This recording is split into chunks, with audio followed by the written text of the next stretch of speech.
Alright, we are all set. So we are back in the middle of this. Navarre, you just saw this. You saw a, for lack of a better description, I guess, you saw a humanoid shape that was invisible but surrounded by fire because Peter had just blown him up, come running past you and is now by you. You don't have to go into Panther form if you choose to do something different this time because it's just back to the beginning of your round. So what are you doing? Yeah, I think I'll go back to Panther form? Panther. Okay. Oh. Indeed. Alright, in that case, let me drop your beast form into the combat tracker so you can use that for your change and stuff. I'm going to move down to that turn. Go ahead and, yeah, roll it. And 19 HPs for it.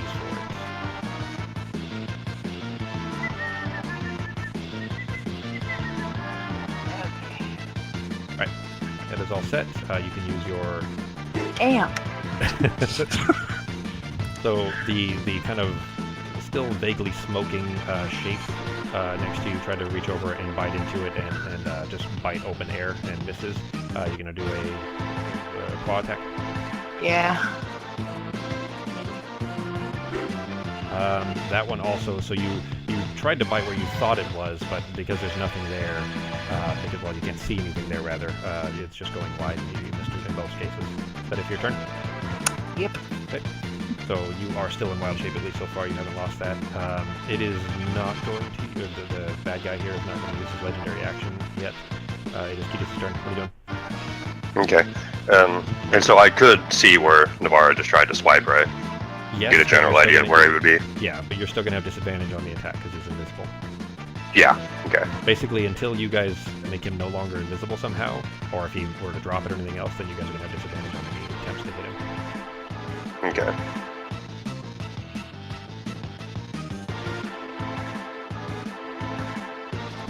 Yeah, it's too close. Alright. Alright, I'll just... And that tent is see also if in your way right now. And what about the tent? The tent is in your way right now too, so he's got partial cover because of the tent. His head would be above that, yeah. But you can't see his head. So basically you're at big disadvantage right now for trying to get to him. Okay. Can I yell out to the team really quick? Yeah, it's a free action. Free action. All right. I'm gonna yell out to everybody. I'm gonna make him partially visible. So just prepare your attacks. Your turn is coming up, so if you're referring to... I mean, if Peter just yells that out, that's perfectly fine. Yeah. What that were to mean, though, is if Ketis were to hear that, if you chose to do so, you could save your action. Get down. Meaning that you could prepare an attack just like he's referring to. It's called ready an action, but you could ready an attack on him once Peter's made him visible, if that makes sense, and then as soon as Peter's turn comes up, assuming he's successful at it, that would trigger whatever attack it is that you're going to attempt to do. But you do need to state specifically what your attack would be. You wouldn't know that he's... Well, I guess you would know that Navarra's right there, and she was biting that direction in Panther form, so, I mean, you could presumably go that far. Alright, so I guess we could say that while Peter's doing that, then I'm just over here trying to get an idea of where he's at. So what I'm going to do is, well, first I'm going to put my shield up if I didn't already, and then I'm just going to try to attack him, because since I can't see him, I'm doubting I'll be able to put a crow's mark on him yet. Here's the thing. So if you use your action now, then you're going to be at disadvantage to try to hit him because he's invisible. Peter is yelling to you, hold on, get ready, I'm going to make him visible. And you could, if you chose to do so, you can save your action if, on Peter's turn, which is coming up, on Peter's turn, if he makes him visible and then you swing, then you wouldn't have disadvantage anymore. Okay, then that's whatever Peter's intended to doing, if he is successful at it, then you wouldn't have disadvantage anymore. You'd still get your okay. Then I will just ready my attack. So that means I can't do anything at all for my action, so I'll just hold my action. That's exactly it. Yeah.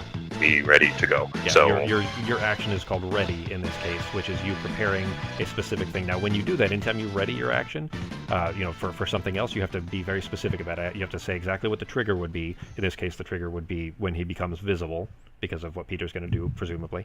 And then you have to specify what the attack would be. So you're going to swing at him as soon as he becomes visible? Yeah, yes, with my sword. All right, so you come from behind the tent, you come running around the corner over to where Navarro is essentially facing this kind of invisible space where there's a little bit of smoke coming off. And you as you're running around, throw your shield up in front of you and have your sword ready to swing as soon as he becomes visible. And as soon as you've kind of come around the corner there, you don't see anything, but you hear a swoosh coming through the air, the kind of a telltale sound that you're accustomed to hearing, knowing that something is about to swing at you.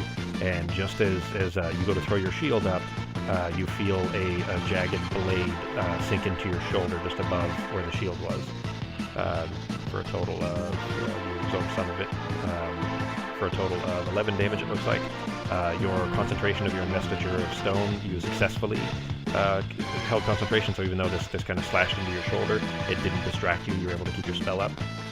He's going to then, as soon as he's kind of swung, you don't see this, but just kind of being a martial skilled person, being familiar with where that weapon must be, knowing that this thing is invisible, you hear it swinging around in just one long curved arc, and it looks like it's going, or you hear it rather, coming around. It looks like it's spinning the other direction, and just as it does, you hear that swinging sound, and you hear Nybara's panther form yelp in pain, and you see a big gash open up across the side of its face, for looks like 11 damage on Nybara's panther form.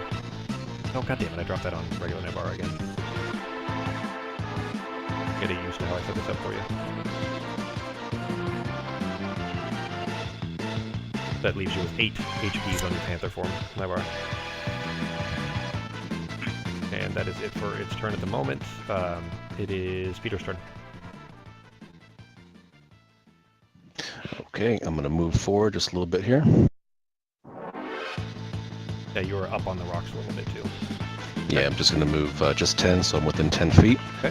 And I'm going to cast Prestidigitation, and I'm going to soil the enemy with a viscous black paint or oil-like substance, which obviously will render him visible. Interesting. Let me see. There's a clever use of that. Let me see how that will work here.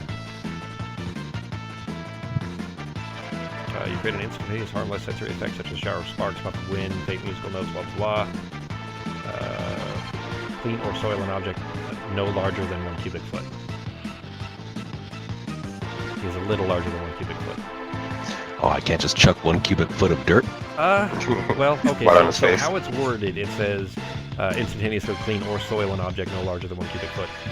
He is larger than that, but I would say maybe if you were, because you can see him, you can actually see his whole shape, because of third eye. So even though he's invisible and they can't see him, you're not seeing like a smoked version or anything. You're seeing a totally normal version. I would say you couldn't do the whole thing, but if you did say, for example, his helmet is about 1 cubic foot. So if you soiled his helmet, that would presumably make his head visible. Does that make sense? That makes sense, yeah. Does that work for you? You want to do that? So, yeah, we're going to chuck that dark viscous oil onto his helmet. Okay. Go ahead and hit the... Oh, you don't have a cast on it for prestidigitation. Let me do that for you. There you go. Hit the cast button on prestidigitation.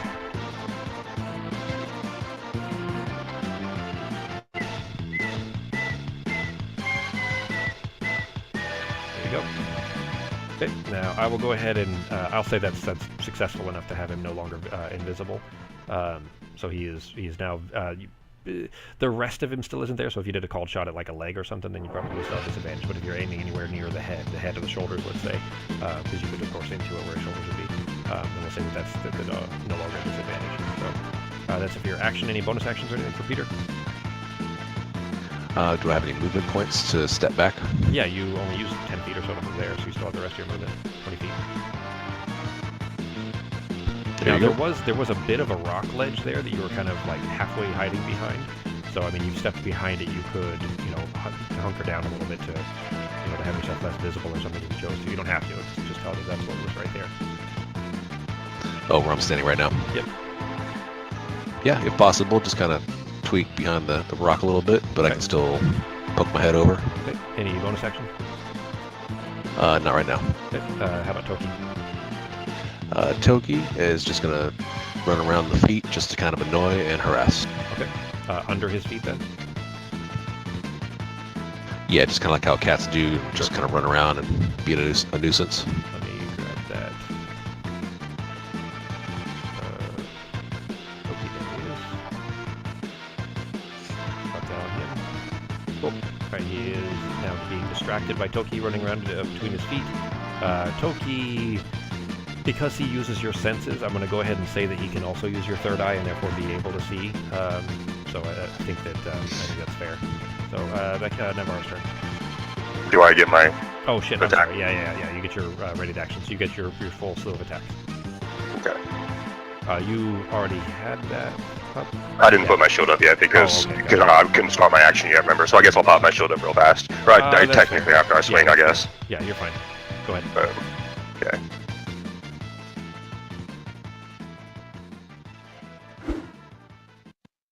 So you see, as you kind of threw your shield up and he just cleaved into your shoulder a little bit, and just after Peter shouted that out, he throws this bolt of just dirt and mud and refuse over what is apparently a head. You see kind of a gleaming helmet with a face mask that is just kind of floating midair and covered in disgusting mud and shit now.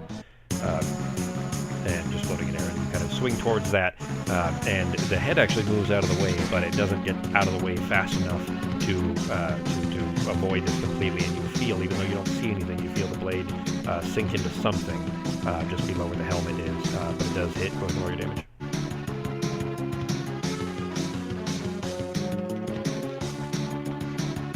Good hit. Nice. And it sinks in, and you don't see blood or anything like that, but it definitely sunk in deep into what you're guessing is probably a shoulder, possibly like through the clavicle. What are you doing for you get the second swing? Yeah, and does it feel like it was resisted at all, or did it feel like it actually went in like it should have, or hit the armor like it should have, or whatever? Or did it feel like it was resisted? It felt like it probably hurt in the amount that you expected it should have. Okay. You did a total of 17 damage. Really? That's crap, I tell you. Not good. Okay. You go swinging. The one that kind of caves into a shoulder. It's kind of stuck there for a second. And you grab it. And you go to yank the blade away. You got to use both hands for it. And as you're kind of grabbing it with both hands and you yank it back towards yourself, you yank it too hard and you kind of rotate it just too far, and the pommel ends up hitting you straight into the chest. And it hits your breastplate, but it carves away from it a little bit, and it's enough that it kind of knocked a good solid bruise there. And you're going to suffer ongoing damage equal to half of your level until a successful medicine check is done on you. You must include one use of a healer's kit. Now, we'll ignore that part. Basically, from the hitting yourself, where it kind of yanks it back into your own chest, you're going to take your 14, so you're going to take 7 damage from that, and you're going to take 7 damage every round until you get a successful medicine check, DC 10. Okay. Temporary HPs are burned away, and you have 5 total HPs wounded. But that was your readied action, so that's actually, since it's not your actual turn. But you basically, like, your heart hurts from where you kind of smacked yourself in the chest with the pommel of your gun. Anything else for your, like, technically, I guess you used your bonus action to throw your shield out, didn't you? Yeah, I think that's a bonus action or whatever, so, yeah, then I will, I'll let you get it. So. Right. Then, Panther form for Navarra. You do see this kind of floating, soiled helmet floating in air, and you obviously just saw Ketis kind of bang himself in the chest with the pommel of his sword. Okay, do I need to hit the next turn so I'm on the wild shape? It doesn't really, so it's up to you. Like, basically, are you going to do, assuming you're going to stay in Panther form, then yeah, that's what we'll do. So, we'll try this. Dang it. Keep in mind too that was like a level 1 or level 0 even form that you have. You have a lot more powerful forms now that would have better chances of hitting. I mean, you rolled shitty anyways. But you see that where that's a +4. Some of the other ones might be a much higher modifier. So just keep that in mind too. Like you have stronger forms now than the Panther. Okay. But I mean, use whichever ones you prefer. It makes no difference to me. But yeah, you go to bite at it, but because you're not like at head level, you couldn't really get a good kind of picture of where the whole shape of the body is, and you bite into just open air. You're gonna make a claw attack? Yep. Dang! Yeah, so much for that. Yeah, he's just not there when you're trying. Toki's actually running right at his ankles, and you're trying to be careful not to accidentally hit, this little mystery cat, and just end up missing the guy altogether. It is Ketis' turn. Do you just banged yourself into the chest with the pommel of your own sword, and that's hurting. In fact, actually, it's your turn again, so you can take another 7 HP of damage. All right. Yes, could I do a medicine check on myself? Yeah. It'll take your action to do it, but yeah. Yeah. Okay, go to your skills. You need to beat a 10.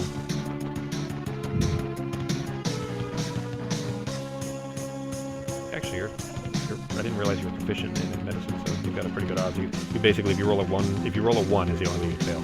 Because if you roll a 2, that would be a 10. Watch. Just don't roll a 1, and you'll be fine. Second one today. Did you say watch? Oh, nice. Okay, and it's a natural 20.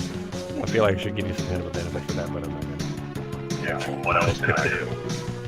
I'm not going to give a special benefit of that. So you kind of just flex your arm around and just kind of rotate your shoulder around a little bit, just trying to kind of work out that knot in your chest where you just collapse the pommel into.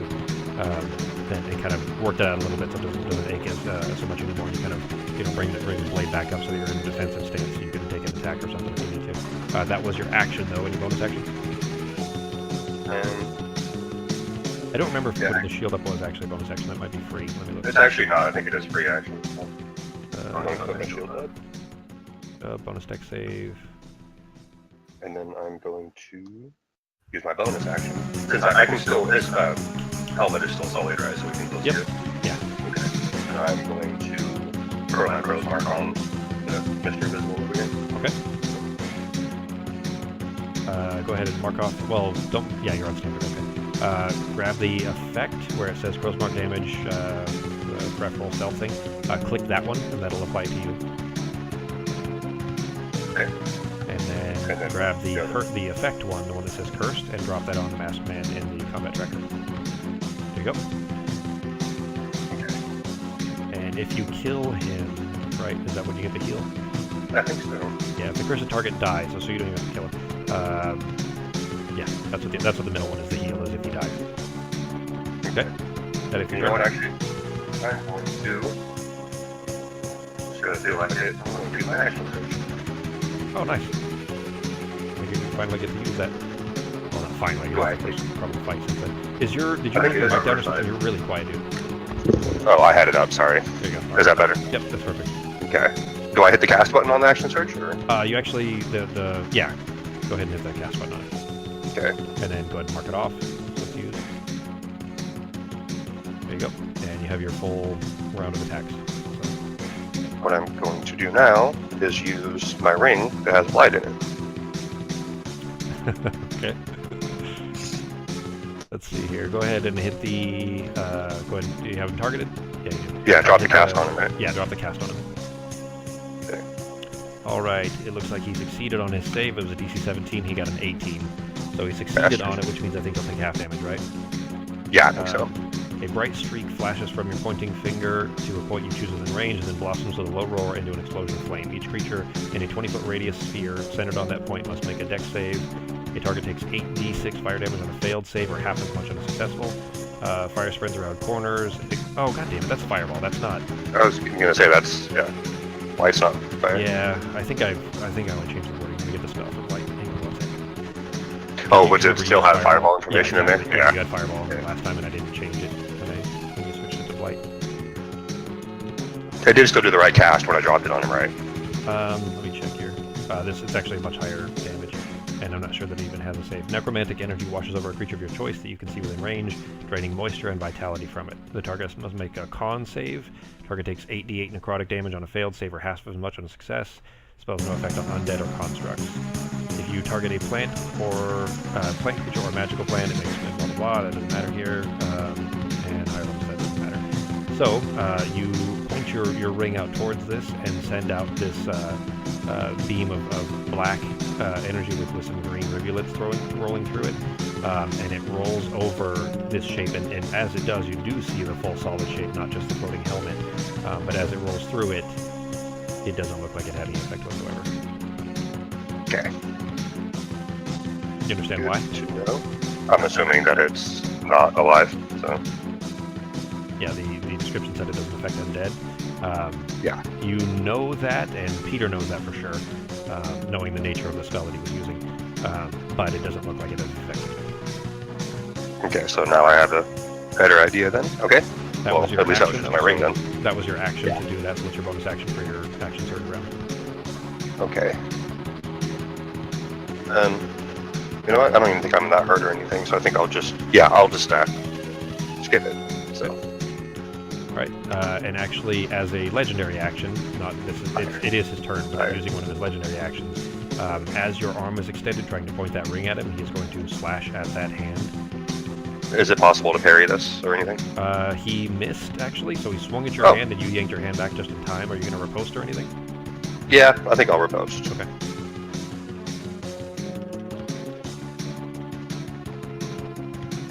So roll the attack, see if it hits. Okay. So I just roll a regular attack on him, right? Yep. And then if it hits, then you add the damage to it.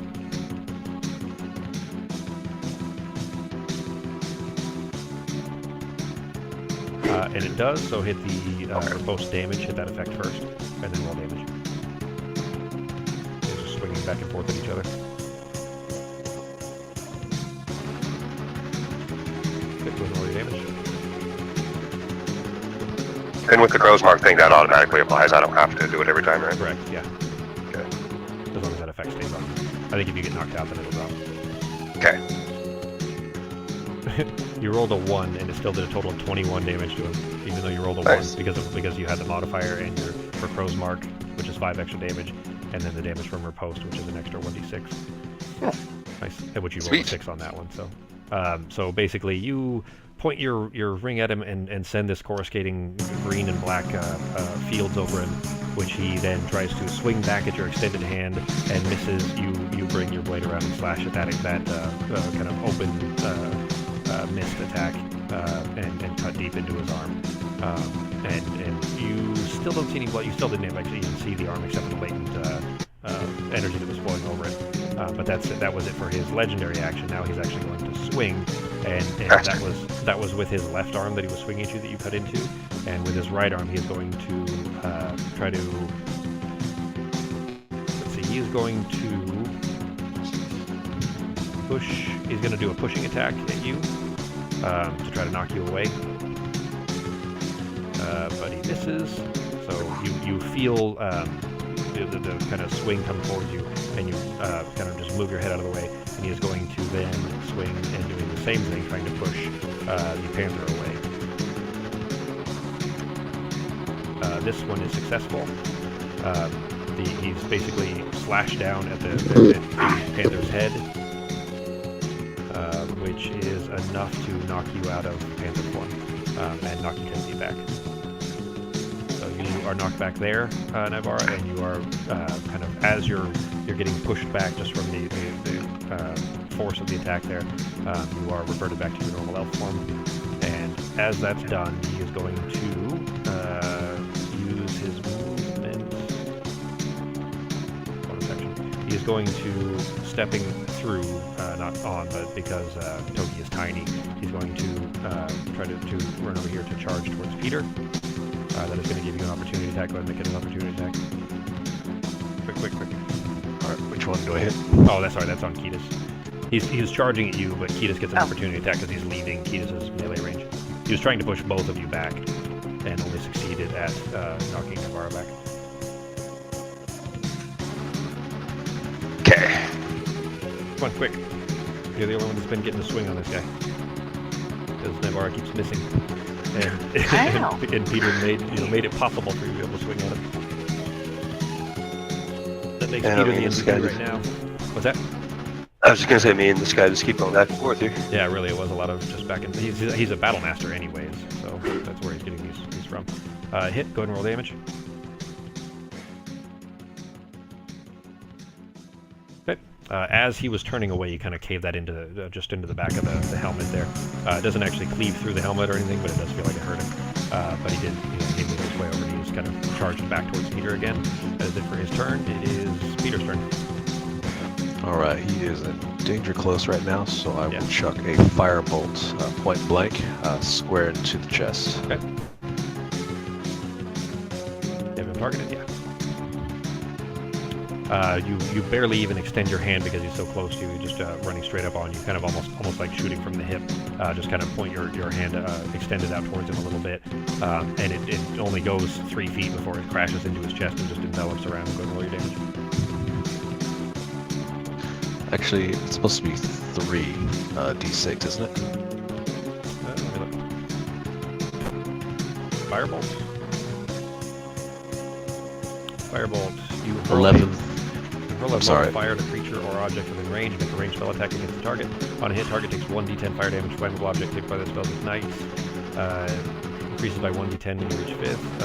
3d10 at 11th level, which you are past, so it should have been 3d10. Yeah, we needed to update that spell. That was still out of date. So go ahead and roll one more d10. We'll just add it to it. And I'll update the spell so that it's fixed for future. Oh, I thought I only rolled 1. You rolled 2. Oh, wait. No, it was 2d10. Yeah, that's what was on there. Is it? I only see one on there. I only see 1, yeah. I see a 12 and a 9 and a 7. Okay, there's the attack. Oh, you haven't rolled damage. You just rolled attack multiple times. That's what you did. That's why. Ah, my bad, sorry. So you haven't rolled any damage at all yet, but you Apologies. just rolled the attack. No, you're fine. But the damage one is fixed now. It's a 3d10 like it's supposed to be. So if you hit the damage one, then we're good. There you go. Total of 13 as it roils over him. His chest is smoking again. That is an action. Do you have a bonus action you want to use? Could a bonus action be to kind of scurry behind the rock a little bit closer since he's running towards me because I know he's about to attack? That's all just movement. You don't need to use any kind of an action or anything for that. So, I mean, you could, except that if you leave his melee range, you can get an opportunity to attack on you. Alright, I'm not going to leave his... Like if you've got a bonus action spell or something you can use. Yeah, I think what I'm going to do is just scoot to the side a little bit and just kind of hunker down behind the rock in case he swings for a little more defense. Okay. I'll still stay within range. If I move here, is that acceptable? It's still 5 feet technically, so yeah, that's fine. Okay. Is that if your turn? That's it. Okay. Anything Toki? Or just continuing to harass? Continue to harass and just be a nuisance. Okay. It is Navarro's turn.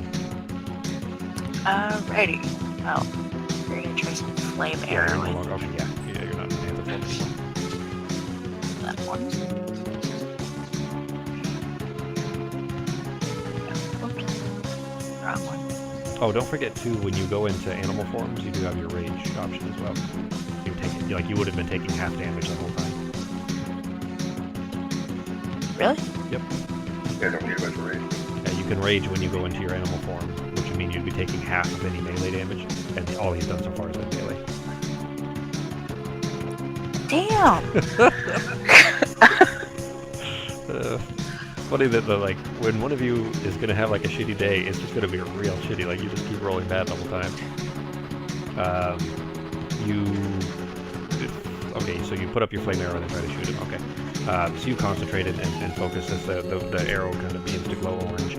And as you fire it over towards him, in fact, at this angle, roll a flat d20 and don't get under 10. Uh-oh. Okay. Peter was about to get an arrow in the face because you're like straight across from him and then roll a 1. The effect, though, is supposed to be what's called heinous punishment. It says all allies suffer disadvantage for their next attack, or enemies have advantage on their spell DC. So I would say that it was just a distraction for it. I'm only going to apply that to you, though, I think. So your next attack you're going to have disadvantage on. But you did try to shoot him. Flame arrows was a bonus action to put that up, right? Yeah. Yeah, alright. So that was your action and your bonus action. Do you want to move or anything? No, I'm just gonna stay where I am. Okay. Alright, it is actually at the end of your turn, he is going to use one of his legendary actions to make a swing at Peter over here. And hits. And Peter, you can actually see all of this. You see this jagged scimitar comes swinging straight at you. And carves into you a little bit. He is going to... what are my bones? I'm trying to flip through my tabs here. Yeah. Where are my numbers at? It's called Portent. It's up near the top, under Wizard, I think. You have a 20, a 17, and a 3. He's definitely getting a 3 to hit me. Okay. All right, that would be a 3 plus a 9, which would be a total of 12. What's your AC? 12. That means it would still hit. I'll say, though, because it was close enough, I'm going to say that one does miss, just so that you can use that, too. So we'll mark off that 3 that's used. It would have just barely hit, but we'll go ahead and just for the sake of, it's called the rule of fun, or the rule of cool. So we'll take that 12 damage off. There you go. Where do I have those portents listed again? Which so tab? Scroll, it's on your actions tab. Under the second section, which is wizard. You'll see portent listed there. Gotcha. And 27x. Yeah, 2017 and X, which was the 3. So you've used the 3. Perfect. So put a cast on it just to show that it's the record that's been used. There we go. So he swings that at you, and you kind of had seen this coming earlier in the morning when you had done your divination rituals. You kind of expected that something was going to come at you this way, and just in time you kind of swing your head out of the way, and the blade just carves an inch from the side of your face, just carves into open air. You feel the whoosh as it passes by you, as it misses. But that is it. That was a legendary action from it, and it is back to Titus' turn.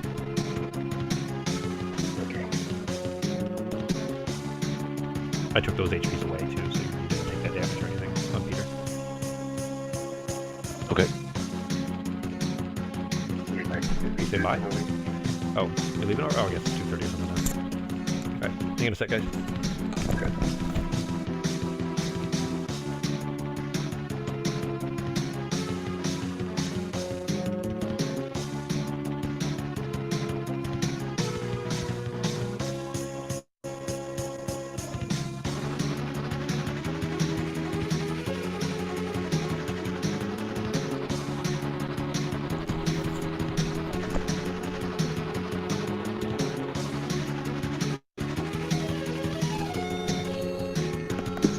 That's fine. That'd be you. Alright, let's see. Sorry, go ahead. What was Ketis doing? I was gonna say, I'm gonna see if I can hit dude over here. Okay. Oh, you ran over there? Yeah, I moved. Did you... Alright, that was still within your movement range, I assume. Actually, should you have... I think I was 20 feet away. Okay. Don't you have... I was by the tent. mobile? You have mobile on him anyway, don't you? Yeah. Yeah, I do. Okay. So he is facing away from you. In fact, actually... sorry. You didn't... Well, okay. So he was facing away from you specifically at Peter, and because you're diametrically opposed to him, you would get a flanking bonus of +2. Oh, yeah. So I used to use advantage on it, but I think advantage is too powerful because it gives you another chance at a 20 that isn't fair. But a +2, which you didn't need because you still hit anyways, but just keep that in mind that if you guys are fighting from opposite directions, the target, and obviously this will apply to you guys too, so if you have enemies on both sides of you, you're going to get that penalty as well. But if you're, the person can't face both directions, so if you're, one of you is going to be hitting him in the back, and that's going to give you an advantage to try to hit him. So for a total of +2. But anyways, you didn't need it, you still hit him already, so you're good. Okay. More damage. You see this kind of dirty floating helmet that is now smoking a little bit. That just swung at Peter and just barely missed as you come barreling in and slashed at him in the back. And you carve through something. Again, you don't see it, but you feel something resisting the blade as it carves through. Looks like it actually hit pretty hard. Another attack? Yeah. Good. I was going to get another one. So this one, you were carving kind of an upward motion across its back from its left hip up through its right shoulder. And it carved through that, and you kind of bring it around in a loop and do the exact opposite, this time coming up from his right hip up towards his left shoulder while he's facing away from you. And it also hits, and it just cleaves right through his back. Go ahead and roll the damage on it. Nice. Really, like you're barreling out a shit ton of damage on this guy so far. Alright, that it for your turn? Pop my shield up, and then I am good to go. Okay. So you kind of bring the blade back to a ready position and hold your shield up in front of your face. He is going to immediately spin as these kind of slashes go across his back. You see the helmet rotate around to face you, just a floating helmet, rotate around to face you, and you know just from the kind of natural feeling of being in a lot of fights that this blade is coming straight at your heart, that he's trying to point it straight at you in a vicious stab.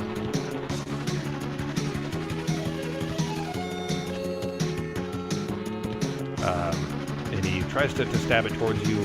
You kind of prepared for it a little bit. You kind of hop out of the way just in time, but he is going to spin it around in a side slash to try to come down towards your hand. You don't necessarily know that, but you feel it as it hits into your wrist to disarm you.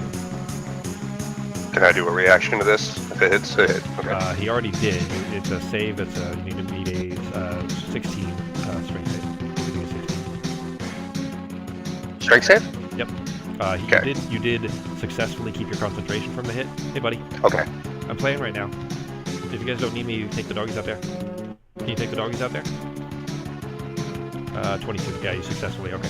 So you feel it bang into the jagged edge of this, bang into your wrist there, which still hurts. It still hurts really bad, but it did not successfully knocking the blade out of your hand, so you're still holding the weapon. Go on, buddy. Take them out. Can I do a reaction to this? Or no, since it was a maneuver. You have not used your reaction this turn. Yeah, so you can. Okay.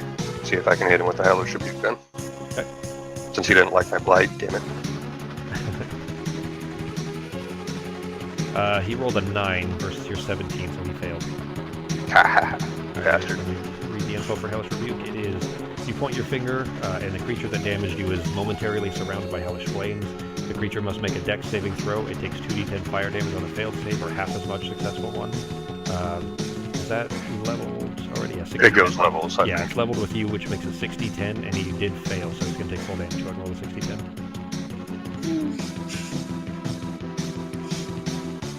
Damn. 37 damage, jeez. So where he kind of crashed it into your hand, you used that was your right hand, your right wrist.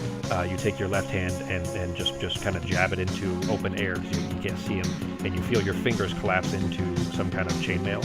That's what it feels like through your gloves, and just burst this straight out into. Normally you kind of do this at a distance, but you burst it straight into what you expect to be like his midsection, and just roil through, just surrounding it, just burst out from under your fingers, and you feel the flames kind of baking against your face. And as this kind of just burns up through him, there's still no sound coming from him. In fact, if anything, he felt cold before that. Get down. But you see the kind of roll up over him. That he doesn't. Yeah, he can't react because that was your reaction, so he can't react to that. Anything else for? That's it. That was your reaction, anyways, right? Yep. All right. So he has. No, he missed with one and then hit you with the second one. So that's it for his turn. Yeah. Peter's turn. Roman. All right. Don't Get forget in here, buddy. Go. Since forget that he's Mike will make facing, Dog, go out. Sorry, go ahead. Yeah. since he's facing Ketis, Oh. I can run away, right? Hi, Daisy. Go. Yeah. He's still. Oh, does he? No, he would still get an opportunity. The Okay. facing is kind of a little bit wonky with 5E's rules. There isn't much rules for facing at all. Go on. Thanks, guys. But I like still having the realism of, at least as far as flanking and that kind of stuff. But there isn't anything specifically that, like, if he's focused on one person that he doesn't, he'll still get an opportunity attack. If that makes sense. Guys, please go. Copy that. Thank you. All right. Since he's facing Ketis right now, and since I am 5 feet away, can I make a called shot for an arm? Yeah. Now, how called shots work, in general, it would be a flat disadvantage. Because he is being flanked right now, I would say that would make it a wash, and you would only have a -2 penalty, meaning that you can still hit him, but it's only whatever you roll, you just have to beat, that -2, whatever it is. All right. I'm gonna try and make a called shot for his sword carrying arm. He's got swords in both arms. The scarier of the two, then. They're both, you can see them both, and they're the exact same. They're both jagged scimitars. All right. I'm just gonna lop his right shoulder, right where the arm connects. With what? What are you trying to do? I'm gonna whop him with a firebolt, point blank. Okay. With spells, there isn't a major benefit or anything. I would say just because I like the idea of that we would, give a small bonus to the damage on it, maybe like a D4. If you're aiming for a specific thing. I guess let's do it this way. Are you just trying to hurt him more, or are you trying to get him to, like, drop the sword or something? I'm trying to disable one of the arms so he's at a greater disadvantage because he's swinging pretty hard. Okay. In that case, I would say you'll still have just a normal roll, because a spell, a called shot for a spell, especially at short range like that, doesn't make sense to disadvantage you for that, because it seems like, if anything, it'd be easier for you to hit. but as far as the chance of it actually disabling that arm, that's going to be where the trick will work. So go ahead and roll the attack. Let's see if it hits with no penalties or anything like that. It's just going to see if the fireball hits. Okay, cast or attack? They'll both actually do the same thing in this case, so the cast is fine. Oh, that's not good. Yeah, it didn't hit, but it didn't, thankfully it wasn't bad enough to hit Ketis or anything. But because you're kind of behind that rock a little bit, you try to pop your head out enough just to throw this out, and he's just kind of trading blows back and forth with Ketis enough that just as he swung down at Ketis' wrist, you try to set it out, and his head is ducked just underneath just in time, so it doesn't hit his arm or his shoulder. Any bonus actions? Not at this time, no. Okay. Is that it for your turn then? Yep, and Toki continues to harass. Okay. It is Navarro's turn. Ready. Oh, actually, sorry, hang on. At the end of Peter's turn, he's going to use one of his legendary actions. And what he is going to do is... He won't have any more legendary actions because this one takes 2, so this will be the last of his legendary actions until the next turn. He gets it back every turn. Actually, all 3 of you see this, but Ketis, you see this coming at you. You see one of the arms, in fact, actually, as he kind of had swung down and smashed it into your wrist with the blade, he then, seeing that it didn't disarm you, he takes that right hand, that sword arm that he was swinging at you, and tosses his scimitar up in the air just slightly, just enough that it's out of his hand by about a foot or so, and just quick as lightning reaches that hand into a side just of his belt. Shit, you're not seeing this actually, never mind. You see the helmet moving slightly, but Peter, you're seeing all of this in just liquid motion. You see from the back and the side a little bit, you see him reach that hand. He's thrown the scimitar up and he reaches his hand down to his belt and grabs something. It's small and it's facing away from you, so you can't see what it is, but he grabs it and he flings it right at Ketis' face, from directly in front of him. Ketis, roll a con save. You need to beat an 18.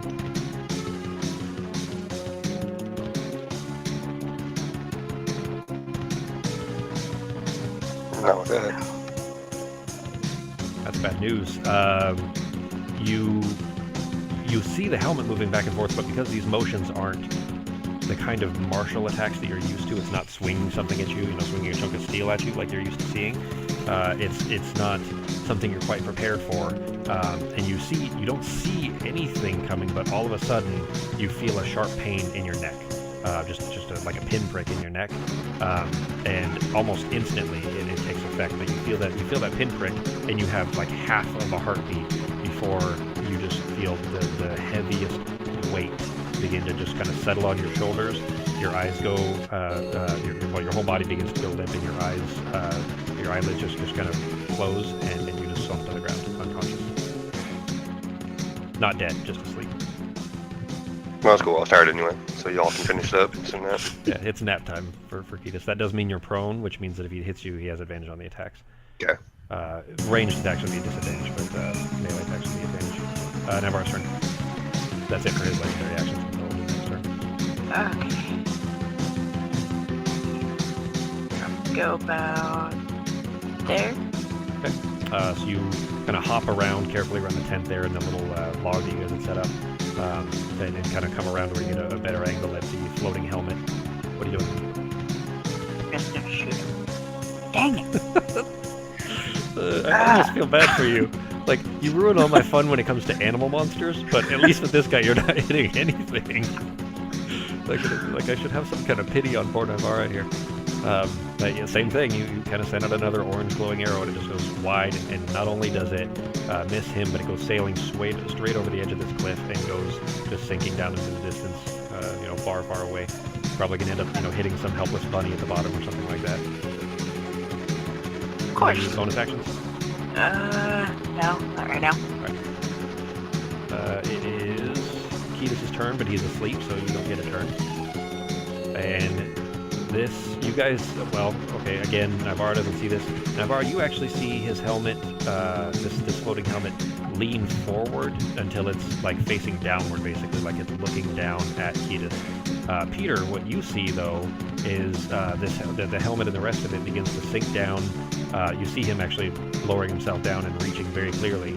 He did catch that scimitar again, and he immediately kind of throws it back onto his back into the sheath just in one quick motion, and then immediately reaches down and grabs Ruin out of Ketis' hand, the sword that you had just, 8 hours earlier been studying to see if it had been used to be tracking you guys. But he reaches down and just grabs it out of Ketis' limp hand because Ketis is asleep. And as soon as he's picked it up, you see him hold his other hand, his left hand, over a small rune that you hadn't really noticed was there. It kind of was even when you were looking at it, you felt that there was certainly power coming out of this blade, but there didn't appear to be any runic symbols or anything like that. But as soon as this masked man is holding his hand over it, there's a runic symbol on the handle, right over the pommel, or the crest of the sword. Ketis knows that symbol means ruin in Infernal, but Peter, I don't think you can read Infernal. Anyways, he holds his hand over it, though, and that sigil, that runic symbol on the crest there begins to glow, and the sword begins to slowly, this happens, I say slowly because in what you're seeing it looks like it's happening in slow-mo, but all of this is all happening in a fraction of a second. But the blade begins to change shape until it's kind of melted out and beginning to separate out until it looks like threads, like a bunch of interconnected threads, until after the span of about 2 seconds, 3 seconds or so, you realize that it's no longer a sword, now it's a net. It's a large net. He's transformed this sword into a net somehow, and immediately drops that over Ketis, and is now, that is kind of over top of Ketis, and Ketis is still asleep, of course, but now has a net that is pinning him to the ground. And that is it for his turn. Peter's turn. All right. Sorry, real quick for that. Ketis, for Ben, do you remember what he was doing there? Yeah, I'm assuming this is it's either Odim or it's someone else that was under a service like I was, because he can change the sword, because I can change the sword too into whatever I want. Yep, that's exactly. So he has the same powers that I have, or it's Odim, one of the two. Yep. All right. So yeah, you at least know that you could change that. Of course, you're not awake, so you didn't see this, but you know that you can change that sword into any weapon you want, and you can turn it into a net. So sorry, go ahead for Peter. Is he going to catch bees with it? It wasn't like a bee catching net. Although if you guys have jars, you could probably make Peter's day. Sweet. I see a full day of crafting ahead of us. It's a whole crafting episode of running through fields, catching bees. All right. Can I take a free action, and can I just kind of look at this masked man and see, kind of gauge how he's feeling? Be more specific. What are you asking? Pretty much, I just want to see if he's damaged, if he's hurt, if he's near death. I just want to kind of gauge where he's at. Tell you what. So normally I'll give you a roll for that, but it's going to take your bonus action to do it. You haven't been using your bonus actions anyways, but if you want to do that to assess his kind of general health, I would say you can do that, but it's going to take your bonus action. Okay, that's fine. I'm going to use a movement and a normal action anyway, so no bonus action. Make a medicine check. And depending on the quality of that roll, I'll tell you how healthy you are. Alright, medicine check.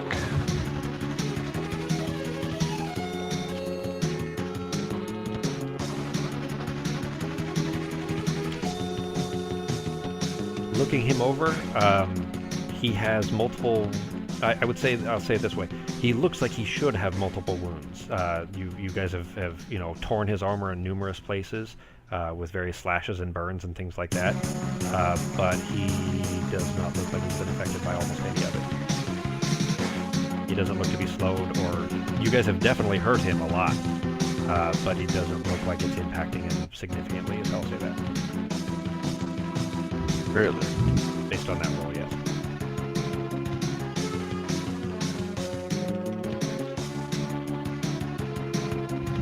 Okay. I'm going to try one last thing here. I'm going to make a movement real fast to get out of the way of Ketis. Okay.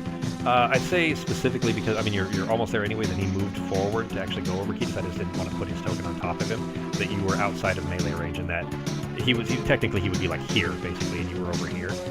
So you were outside of, he moved out of your range, which technically, if you wanted, you could have an opportunity attack when he was putting Ketis under the net. Oh, will that count towards my actual action for this? No, that would be your reaction for that round. Is the opportunity attack would be your reaction. But if you weren't otherwise going to use it, then you can. It's only a melee attack. You can't use like firebolt or anything. But basically, he left your melee radius, so he's no longer in range for you, meaning that you don't need to worry about him hitting you if you try to move away. Gotcha. All right, so I'm going to move right over here, out of the way of Ketis, and I'm going to cast Agonizar's Scorcher, but I'm going to cast it at level 4. Okay. Oh, have you been marking off your spell slots for stuff you've used? I've just been using my Only cantrips? Cantrips so far. Alright, yeah, I guess Firebolt and Prestidigitation. Cool. Alright, so Agonizar Scorcher, that is a line of roaring flame 30 feet long and 5 feet wide, emanates from you in the direction you choose. Each creature in that line must make a dex saving throw. The creature takes 3d8 fire damage on a failed save, or half as much damage on a successful one. You're doing it at level 3, you said, or level 4? Level 4. Level 4 would be, third level higher, increased by 1d8 for each last level above second, which means it is supposed to be 3d8 at the start, which makes a 5d8 total damage. So let me update the spell real quick to 5d8, and then we'll just take the other two back off. There we go. Actually, I suppose we should probably test to see if it hits and if you make a dex save. So you've stepped off to the side and you're holding both hands out to kind of throw out this roiling stream of fire over him. You're gonna... That's only 5 feet wide. It wouldn't hit Toki because he moved away from Toki and Toki hadn't had a chance to catch up to him. So go ahead and roll or hit that cast on there. See if he makes a save. He does not. So you throw this out at him as he's facing down, kind of throwing this net over top of Ketis, and he's not paying enough attention to you to notice this before it's too late. And you see this kind of river of fire kind of just roll over him, and is kind of burning inside of his armor. Go ahead and hit the damage on that. Those are some crap rolls.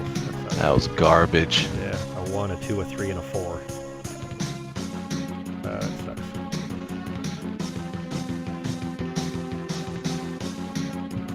Back to 3d8. Oops. But still better than nothing. It definitely still burned him significantly. The whole form of him is now kind of lit up in flames, and in fact, actually, I would say because of because you kind of up-powered that one to 4. Did you mark out the 4th slot? Yeah. Right. I would say that at least for the next round, he is going to be completely visible for everybody, as far as all the limbs and everything. Just because this is going to keep burning him for a bit, you can up level it a bit. Anything else for Peter? No. I still have some movement left, right? Yeah. You only use probably 10 feet. All right. I'll move back to this corner here. Okay. And Toki. Back under his feet. Back under his feet, keep harassing. Okay. Now, at the end of your turn there, he is looking down at Ketis. In fact, actually, both of you can see this now because of the kind of flaming outline around him. He is going to reach back into... no, actually. The net that is kind of framing Ketis right now and is kind of pinning him to the ground, there is a center piece on it. In fact, actually, you specifically, Peter, when the blade was kind of reshaping into this giant net, you noticed that the runic symbol that was glowing when he put his hand over it is still there. It's like there's just kind of one part, maybe it's a handle or something, that the net would be normally held by, and that symbol is still on there. And as soon as the net is kind of formed around him and he's just gotten baked by this rolling fire, he looks over at you, and even though you can't see his face because he has this steel mask over it, you feel like he's grinning under there. And he reaches his left hand down and touches that symbol. He's asleep, I would say, even with disadvantage. On Ketis, make a wisdom save with disadvantage.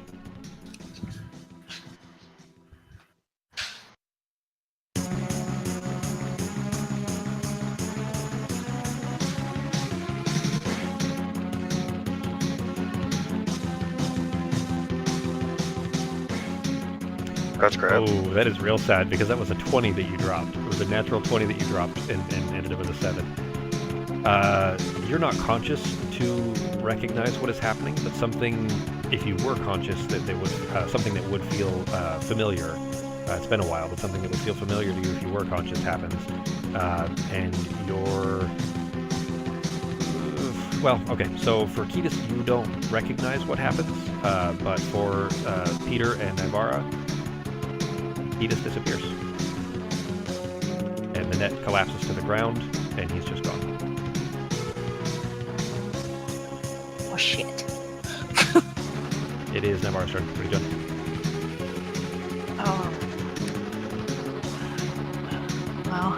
guess we'll try again.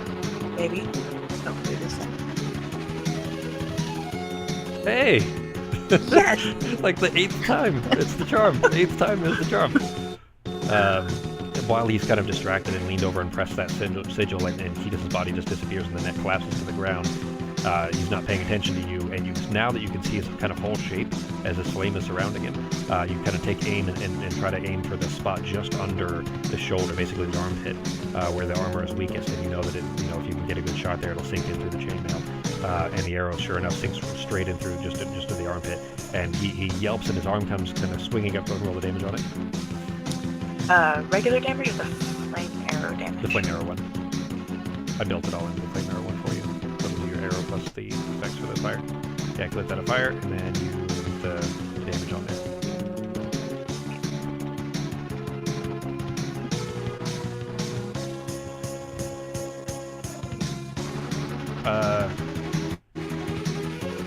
Was that the whole thing? 26+3? That wasn't the whole thing. That was just the fire, I think.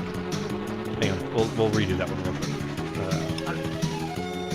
What level was that for flame arrows? 3. Did you mark up your spell slot when you used it? Yeah. Okay. Alright, so flame arrows, concentration is still up. That was the 1d6 roll. Okay, and then I'll take that off and we'll put the effect on you. And then you make this one. The roll was even worse. I'll give you the first one, just with the added bonus from the fire. For a total of 2. But it sinks in through just beneath the shoulder plate of the pauldron, basically, where the shoulder plate is. And he's now got this kind of sticking out from under his arm, and it looks like he can't bring his arm down without hitting the shaft of the arrow. It's like it's kind of in the way for him. But you did hear a grunt out of him. This first sound you probably heard out of him at all, actually. All right, is that it for your turn? I'm actually going to move over there. Okay.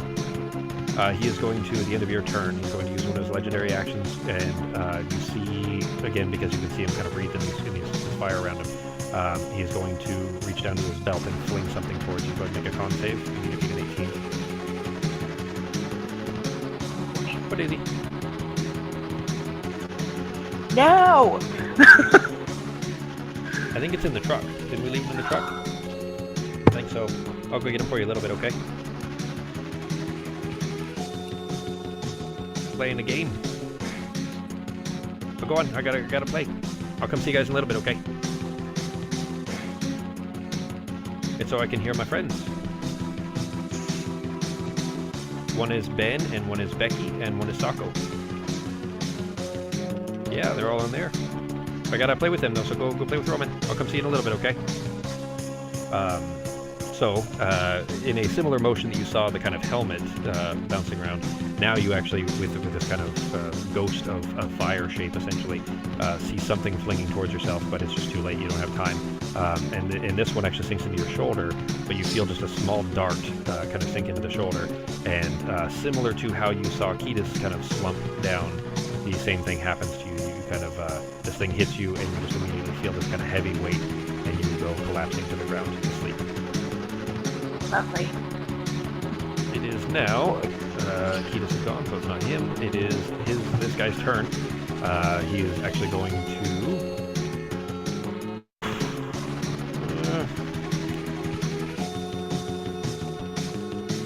this is going to sound mean. He is literally just going to look down, see this annoying cat that keeps giving everybody else advantage on attacks on him, and is just going to bring a flaming boot down on top of this cat's head. Oh, poor Toki. I'm going to use the scimitar attack as well because I didn't make any boot attack. Let's see. And it hits, and Toki has, 2 HPs, I think? So I don't think he can survive this. Instant death, status dead. Don't worry, Toki can't permanently die. Obviously, Peter knows this, but I don't want Ketis and Navarre to think that he's permanently dead. But he stomps into the cat, and there's just a small puff of this kind of greenish mist that comes up out of it, and he just disappears. There's no cry, there's no corpse. He's just gone. A loss of 2 brain cells right there. He's not a very smart cat, but he's effective.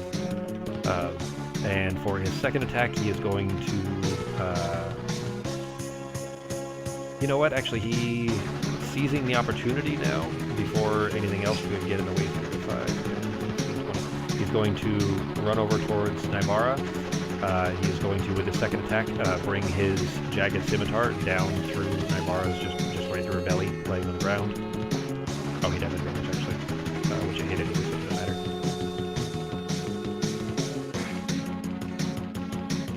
matter. Flame arrows. Well, you would have lost concentration because you were unconscious anyway. But you still don't feel this. Even though you're unconscious, it's a magical sleep, which...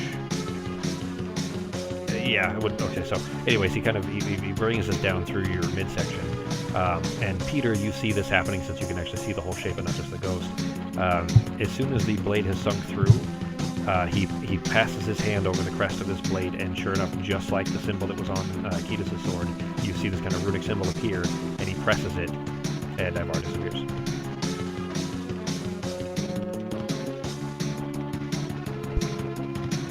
Interesting. This time there's no net or anything left behind. In fact, actually, I'll say that he even actually picked up the net off of the ground before he moved over there, so he just threw it over his shoulder. He's got a net over his shoulder, and is now stood up and is facing you. That's it for his turn. It's your turn. You're now in an empty battlefield with all of the camping supplies, and your friends are gone. And All your right. cat has been squished. I'm going to, well, after seeing him squish my damn cat, Is it time I'm to going rage? Peter's gonna rage like a like a kind barbarian? of, sorta. I'm going to back up to the edge of the cliff. I'm not exactly sure how far it is. I'm going to move it, and you tell me if it's the edge. You can go... yeah, you're fine there. You're not gonna fall off from there, basically. I'm within jumping distance. I'm very close, yes? 5 more feet and you could jump. Which is within your movement range, so I mean you could. Okay. Alright, so I back up. Freaked out just a little bit, but that's okay. That's what I do sometimes. Turn towards them. Cast Vitrolic Sphere level 7. Okay. So maxing that out, level 7. Okay. Grab that real quick. Pretty sure I remember, but I still want to read them. Vitriolic Sphere, there it is. Okay. You point at a location within range, and a glowing 1-foot diameter ball of emerald acid streaks there and explodes in a 20-foot radius sphere. Each creature in that area must make a dex saving throw. On a failed save, the creature takes 10d4 acid damage and another 5d4 acid damage at the end of its next turn. On a successful save, the creature takes half the initial damage and no damage at the end of its next turn. And then at higher levels, all the way up to 7, it would be, as level or higher, it would be 2d4 for each slot level. 2d4, so it's 12d4 on top of what it already was. Right? Yes and no. How so?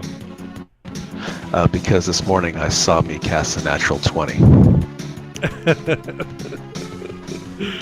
Let's see. So this morning when you were rolling the bones, you saw this ritual that you knew you were going to have to send out this glowing orb. You didn't necessarily know what it was for or why, but you knew that if you kind of flicked your wrist in just such a way that you could send it in a very deadly fashion.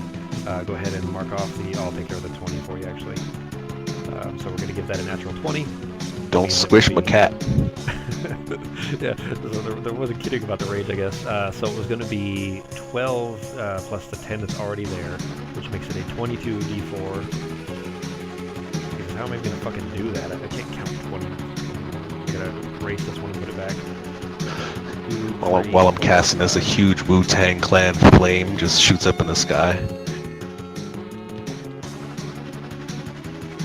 There's 22. Alright, 22 d4.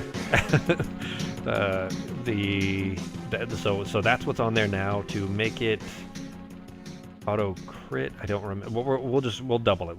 I'll double it myself because you didn't roll the 20 naturally, so I can't make it automatically apply the crit, but I'll just double the damage on it. All right, so you're up at the edge of the cliff there, and fling this kind of glowing orb of emerald energy towards it. Go ahead and hit the 20 d4. We don't need to roll the...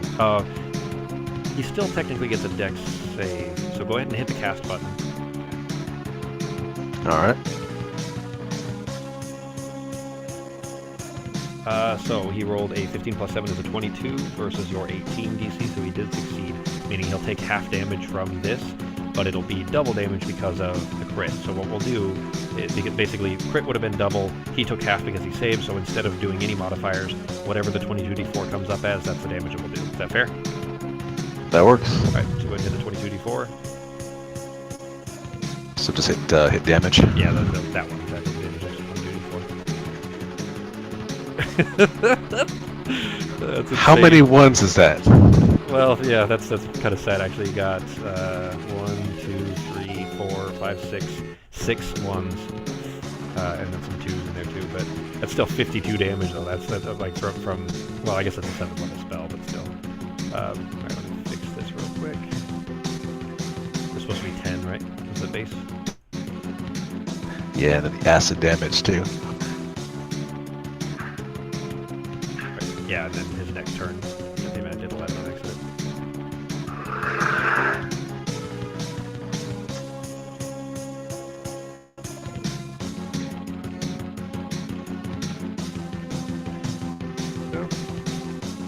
That is back to normal. So you kind of standing up near the edge here, throw out this orb as he's kind of looking over his shoulder at you, and again you feel just a sense that you feel like he's grinning at you underneath that steel mask, and he, as he's kind of got that somehow you know that grin is there, this orb just smashes him across the face and just kind of surrounds him in this glowing acid that is starting to singe and burn away at the armor and the red cloak that he's wearing. And it is kind of melting over, and it does not look like it knocked him down or is unconscious or anything. He's definitely quite hurt, though. What are you doing?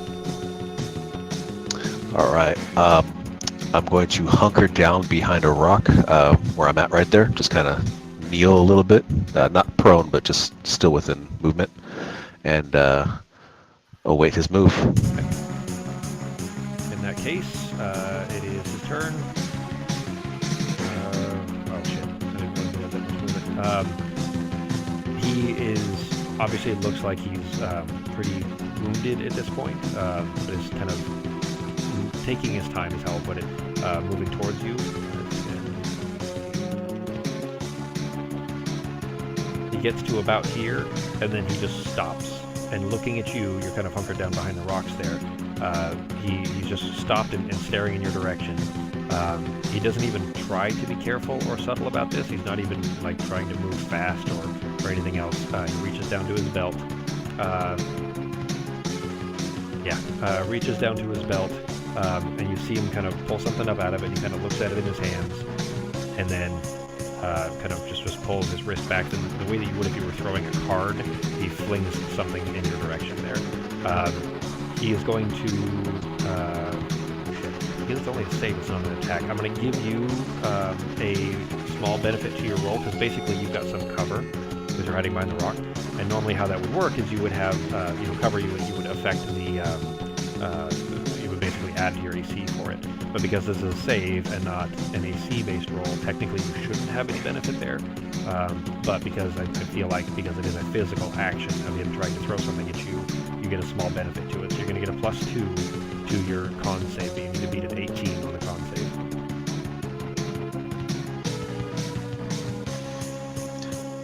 Okay. If I use my 17 right now, is that 17 plus 2? Can you use it on saves? I'm not sure that you can. Let me look real quick.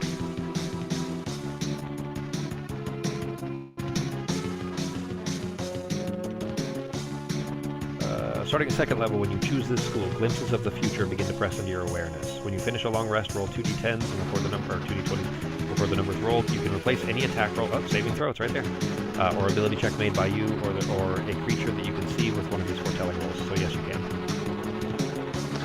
Use a 17, which gives me a 19. That gives you a total of 19. He flings you see this kind of motion, and he was just telegraphing every step of this. Like he wasn't even trying to be subtle or careful about it, and in so doing, flings it towards you, and you kind of knew this something was going to be thrown at you today for some reason, and you just kind of keep your head down. It wasn't even like this wasn't tricky at all. Like this guy just should have known better, and you kind of just keep your head below the rock, and you hear something tink off of it and go flying over the edge of the cliff, and is falling down through down off the side there. It is your turn. What are you doing? All right, bear with me here. I'm at the cliffside, yes, within jumping range. Yeah. Just please tell me if this is a complex action or not. I'd like to run full speed off the cliff, and as I jump off the cliff, turn to face him and use my wand of switcheroo. All right, sounds good. Let's do it. Probably should have saved the 20 for this. This could be your death. So keep that in mind. Because the switcheroo, he has a chance to resist it, doesn't he? Doesn't he have a save? That's the thing. I'm looking at it, and if you click under the information, it doesn't give any information. Well, so you hit the gray button, and it says when pointed at a creature of similar size within 100 feet, the holder will switch places with the target if the target is willing. If the target is unwilling, it must succeed on a DC 17 con save to resist. 1 charge per long rest. So he's going to get a DC 17 con save, and if he succeeds on that, you won't switch with him, and you're just going to go plummeting. I mean, I like the idea. This is a very ballsy choice, but I don't know that a jar of bees is going to keep you from smashing into the ground. So just keep that in mind, that if you used all 3 of your portents already, if he makes that save, you're kind of boned. So he's got to roll more than 17 on a D20? He's got to beat a DC 17 con save, yes.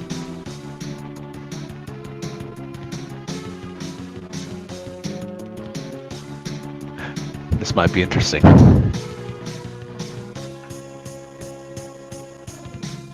You gonna give it a shot? Yeah, you know what? Let's give it a shot. Let's see what happens. All right. So what you're gonna do? I didn't put the effective that section that you were looking for, anyways. Would be cast. Yeah. Oh, I did have a cast. I just didn't put the numbers in. Okay. 17 con.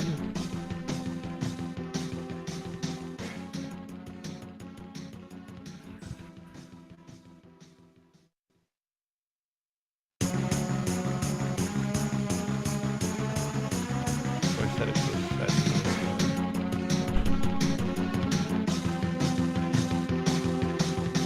I'll do it that way for now. I'll have to change that later, but it's gonna. Okay. So I'm giving you the ability. I could have rolled it for you, but I want to give you the chance to see the roll for yourself to see whether it works or not. So I just set it up so that it's a DC 17 con save. So you kind of turn, and seeing that he's still moving towards you, and seeing that although that dart may have missed, the next one may not. You kind of turn and begin to kind of prepare yourself for this, just to kind of jump, and as you're kind of sprinting toward this, and the last foot is coming off of the edge of the cliff there, you're spinning around and yanking this wand out from your robes, and is pointing it at him, and fire it off. Go ahead and hit the cast button. You haven't targeted, right? Yeah, target him first and then hit the cast button. There you go. Under wand of switcheroo, all I see is just a 1, the name, a blank box with no number, carried. Well, so under wand of switcheroo, when you hit the magnifying glass, you should see a cast button. Is it under actions or under inventory? I'm looking at inventory. Oh no, go to your items and your actions tab. Ah, gotcha. Casting.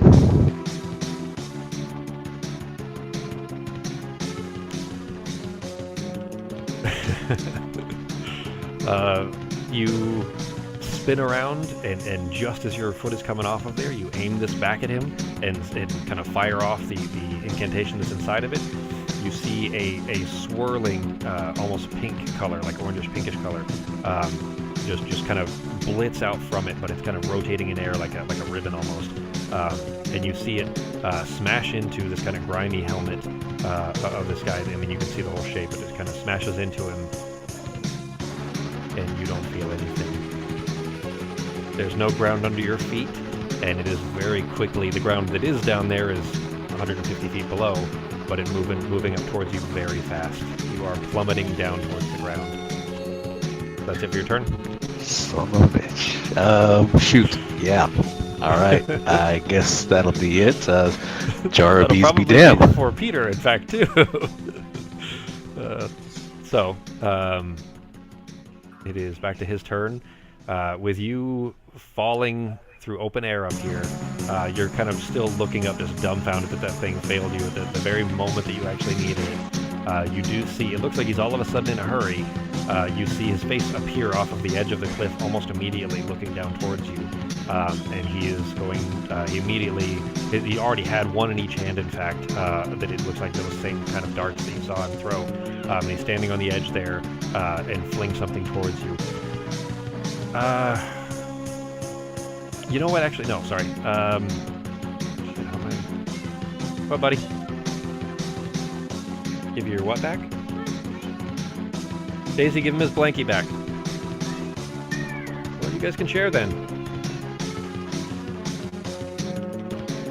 Guys, come on. Alright, so he runs up towards the edge there. Actually, yeah, so I would say don't worry about the throw. He comes up towards the edge, and instead of flinging something at you, actually, when he comes up to the edge this time, he's got those jagged... he's got one left. One of them he stabbed into... Guys, relax! He sent one off with Nivara, and so he's only got one left, and he's kind of yanked it out and has kind of got it facing downward.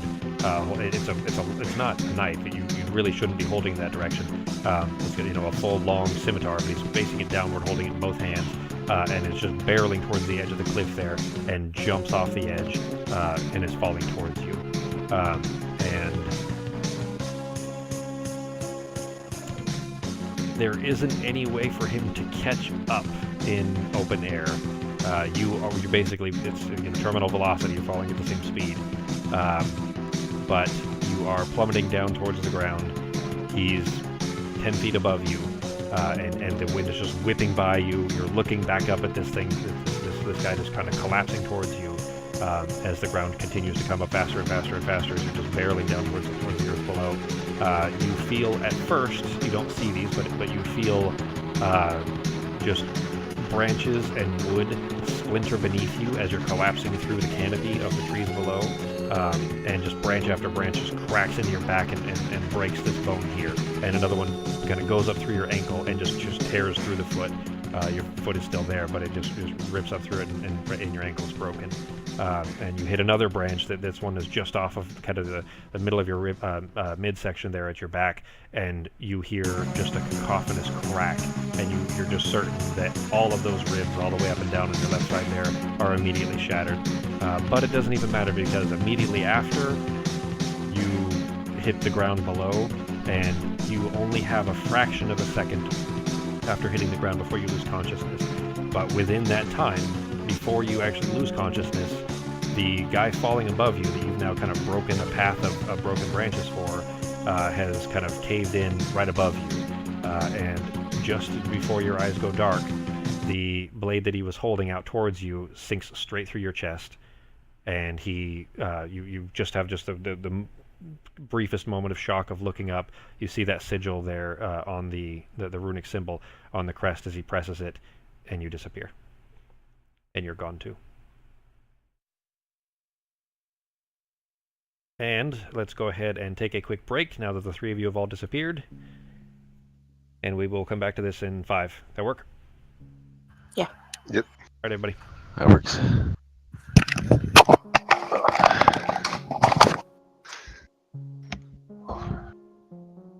I take it I was the only one that realized the entire time. Like, nobody else realized that he wasn't there yet.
I'm back. All right. Anybody else here? All right. You still looking like a 3 o'clock today, or might go a little long? I mean, I have enough that we could. I didn't expect that fight to go so long.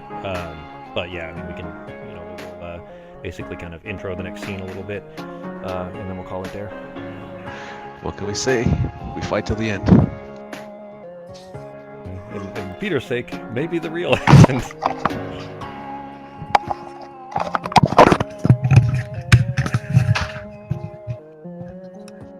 that Ben and Becky back, or Ben and Becky coming back? Yeah, Ben's not back yet. Okay. Yo. Yoji. All right, everybody here then? Yeah. All right.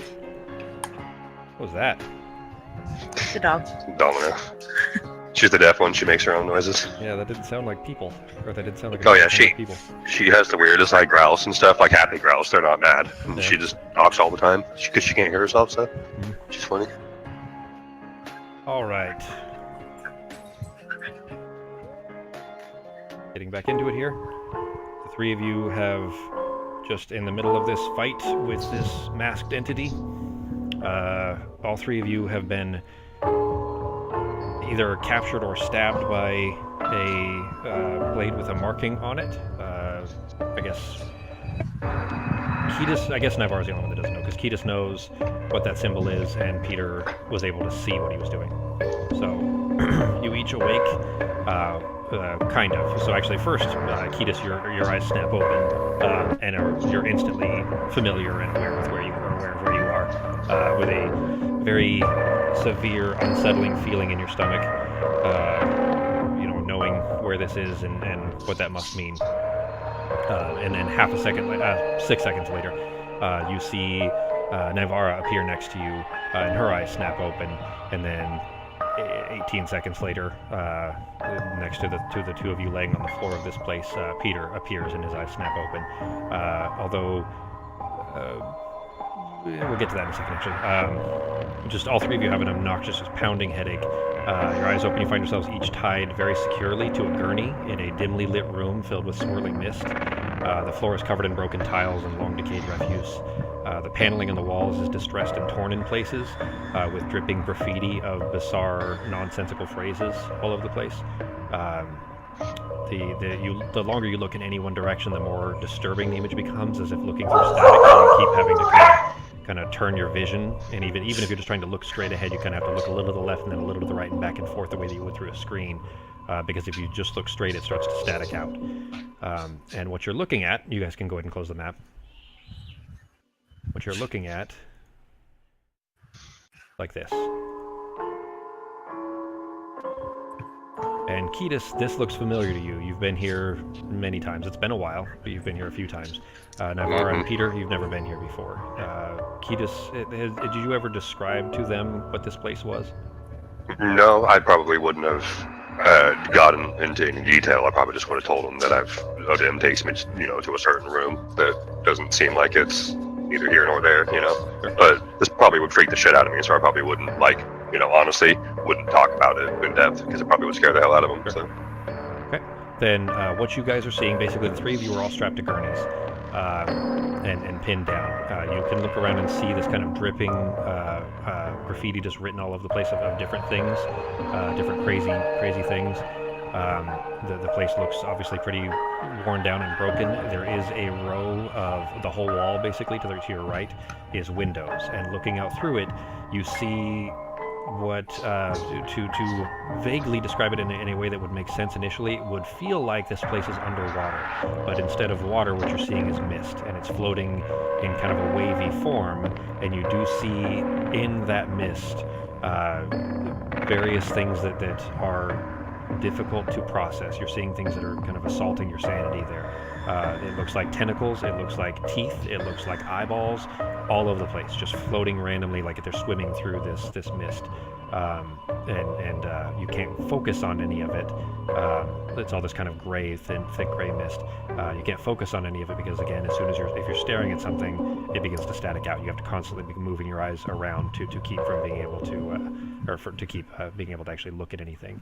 If you stare straight ahead, it just turns to all like turning an old school TV to a channel that doesn't exist, of just seeing the black and white static, like snow. But you are in this place, all strapped to these gurneys. We will go ahead, just as we got a few minutes here anyways. What are you guys doing? Oh, actually, sorry, each of you make a wisdom save, all three of you.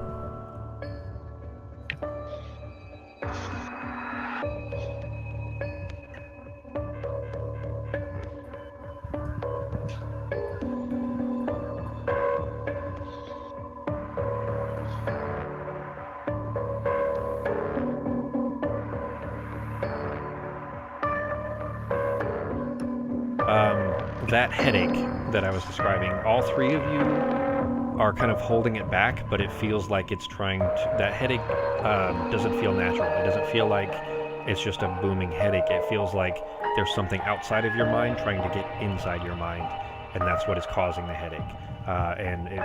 All three of you feel like you're kind of so far holding it back, but it hasn't stopped. It has not let up. But the three of you are strapped to these gurneys. What are you guys doing? Without making it noticeable, can I move my hands or arms at all? Gently? Well, okay, so you don't see anything else in the room with you, but you're trying to be careful as if someone was trying to watch. Is that what you're aiming Yeah, for? just in case I'm being watched, yeah. Okay, roll a sleight of hand first.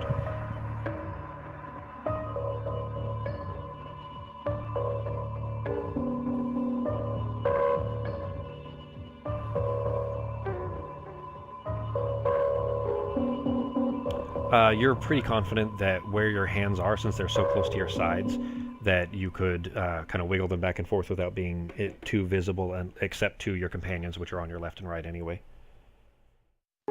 Okay. So if I move around, how stuck am I? Are my arms like into my side?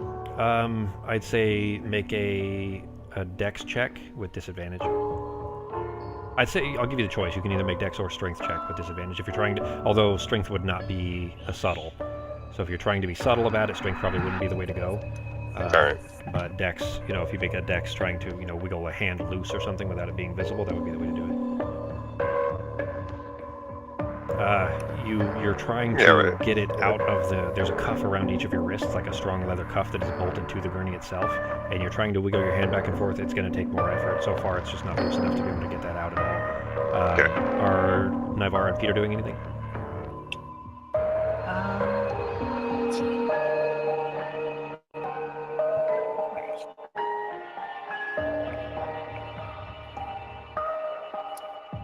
Alright, so with 1,000 forms, can I, trying to remember if I can...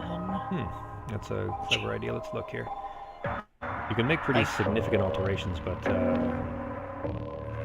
product adaptation... transform your appearance. So the second paragraph there. You decide what you look like, including your height, weight, facial features, and sound of your voice. I would say... Oh, shit, that's kind of not fair, though. I would say, height, you probably should be able to. You know what? Here's what we would do. I would say that you can't get yourself automatically out of it, but you could reduce your size. You could basically make yourself the size of a halfling, for example, where your wrists and ankles would still be bound to this gurney, but your wrists and ankles are then much smaller, and therefore you'd have a much easier chance of pulling your hands loose. Does that make sense? Yeah. Okay, that's pretty much what I was going to ask. You want to try doing that? If I could do. Yeah. Okay. In that case, then, so you kind of focus your concentration towards adjusting your form. I mean, you do that all the time, but into another humanoid form is a little bit strange for you. It's not something you've done much of, except for when you decided to go swim with an alien jellyfish. But you kind of focus your shape and kind of just shrink yourself down. You still look like yourself. You're still just normal Nivara, except maybe a third or maybe 2/3 the size, let's say, which does, of course, your wrists and ankles kind of shrink down quite a bit.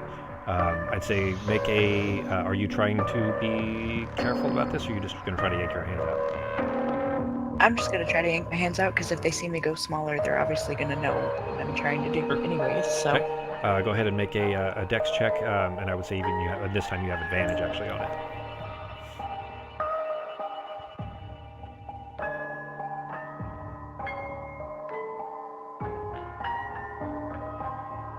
Oh. Good thing. You dropped a 1. You yank your left wrist. You just kind of just sharply throw your shoulder up, and your wrist just pops straight through it, and your hand is now loose. But as soon as you get that hand out, you hear footsteps coming from around the corner.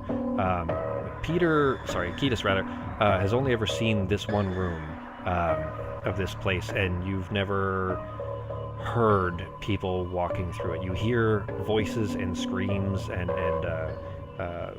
very disturbing mantras and chants coming through the walls from other places. The walls are very thin, but this is the first time you've ever actually heard footsteps in here. But the three of you hear someone coming around the corner. Navarre, you've got the rest of that. Are you going to try to free yourself the rest of the way? Yeah, as much as I can. Okay. So we'll say it just with that roll. You go ahead and pop both. Your other hand is now out, and one of your ankles. So you're still got your right foot is still attached to it, while this person is coming around the corner, or this walking sound. Peter, what are you doing? Since my hands are bound, I cannot use my mage hand. Is that correct? Because it needs both V and S, right? If it has S, then it's somatic. Yeah, you would need your hands. Shoot. All right, I guess I'll just try and see if I can wiggle my way one of these hands out of the restraint. Okay. Make a dex check with disadvantage.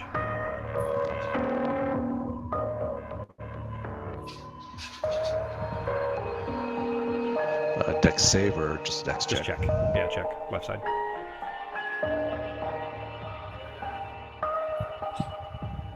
Yeah, you try to yank against it, but they're bound. The cuffs around your wrists are just too tight. You can't get your wrists free. But as you're kind of yanking against this, you see something walking around the corner there. And Peter, you've actually never met this person before, but the sense of relief that you get from Ketis and Nivara is palpable, and you actually feel similarly relieved because, of course, you trust their sense of relief. And as soon as this person walks around the corner, and they both go, "What the?" The kind of panic begins to settle just slightly. And Ketis and Nivara are coming around the corner there. You see a young girl. She's probably about 18 or so. 18, 19, coming around the corner. And very blonde, dressed in a very stark kind of blue uniform, and carrying a staff that looks very milky and white, like it's made of glass. Comes around the corner, sees you, looks at you, and she says, "I remember things I never did." And that's where we're going to end today's session. Cool.